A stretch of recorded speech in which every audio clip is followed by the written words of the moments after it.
Hello, bienvenue sur la Minute Agile. Aujourd'hui, une question qu'on me pose régulièrement. Est-ce que Jira Scrum est agile? Ou Jira comment d'ailleurs? Et c'est une véritable question qui vous tourmente. Il y a des gens qui vous disent que c'est pas agile, il y en a qui vous disent que c'est agile, il y en a qui savent pas répondre. Eh ben moi, je vais vous répondre dans cette vidéo. Alors reste avec moi. Let's go! Alors, est-ce que Jira est agile? Pourquoi ça pose beaucoup de questions? Et c'est tout à fait légitime parce que dans certaines équipes, on voit bien que Jira est une véritable plaie. À chaque fois que les gens doivent aller sur Jira dans certaines entreprises, on sent un dégoût, une démotivation totale, presque limite la semaine est complètement détruite à cause de l'utilisation de Jira. Alors que dans d'autres entreprises, eh ben, tout roule, le Jira est parfait, nickel, yop, yop, là. Et donc, ils sont super contents et eux vont dire, bah ouais, Jira, c'est méga top agile. Alors qu'il y en a d'autres qui vont dire, ah non, Jira, c'est pas agile, c'est pas possible, c'est insupportable ce truc. Alors bien qu'on utilise du Jira souvent pour faire du Scrum ou du Kanban ou etc., on va rester dans l'idée qu'on reste dans un univers agile. Et en réalité, la réponse c'est, ce n'est pas Jira qui est agile ou pas agile, c'est votre utilisation de Jira et la philosophie que vous mettez derrière qui va le rendre ou non agile. Et c'est ça la vraie réponse. En gros, si on vous force à utiliser un Jira pour suivre des processus complexes, difficiles, qui font mal à la tête, forcément vous allez mal le vivre. Et votre organisation, en réalité, souffrira énormément du fait d'axer en fait votre méthodologie par rapport à l'outil.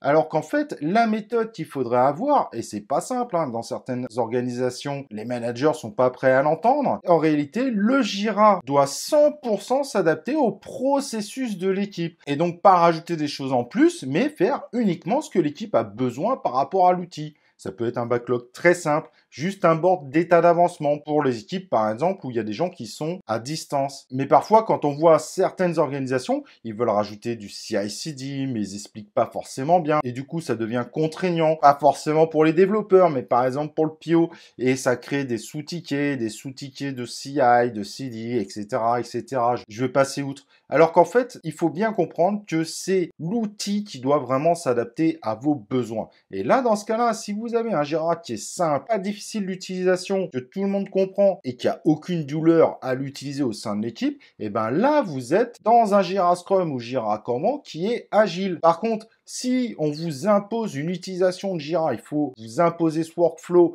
il faut vous imposer tous les plugins qui ont été rajoutés pour des histoires de reporting, de mise en production, etc., etc., bah là, vous êtes sur un outil, évidemment, qui n'est pas du tout agile. Il va même faire partie des raisons pour lesquelles les réalisations vont coûter plus cher. Alors quand on a plusieurs équipes en agile, forcément, on va quand même essayer d'aller chercher un minimum de standardisation, c'est tout à fait logique, mais on va rester sur de la standardisation relativement simple, qui n'est pas contraignante et qui est évidemment choisie par l'ensemble des équipes qui vont utiliser l'outil, en n'oubliant pas qu'il pourrait y avoir de nouvelles équipes demain, et donc il ne faut pas faire toute une machine à gaz qui ferait mal aux nouveaux arrivants.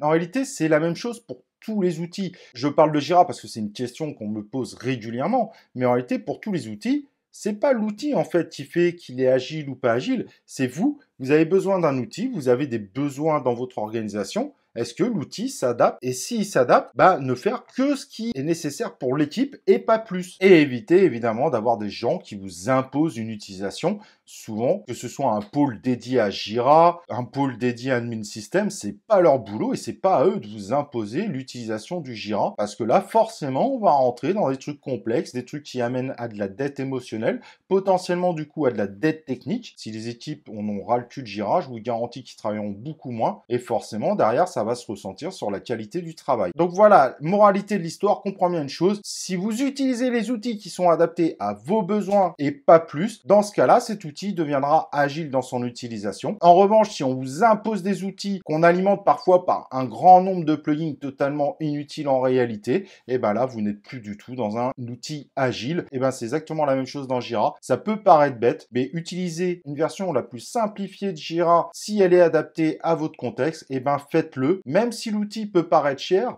c'est pas pour ça qu'il faut utiliser 300 000 plugins, machin, ça sert strictement souvent à rien. Utilisez que ce qui est nécessaire pour l'équipe, voire pour les équipes, tout en conformisant évidemment l'utilisation de l'ensemble des équipes pour pas avoir quelque chose de trop disparate entre les équipes. Voilà, si tu as des questions, n'hésite pas, il y a les commentaires pour ça, ça me fera un plaisir d'y répondre. N'oublie pas avant de partir de t'inscrire sur la chaîne YouTube, le like évidemment, et nous on se retrouve pour une prochaine vidéo de la Minute Agile.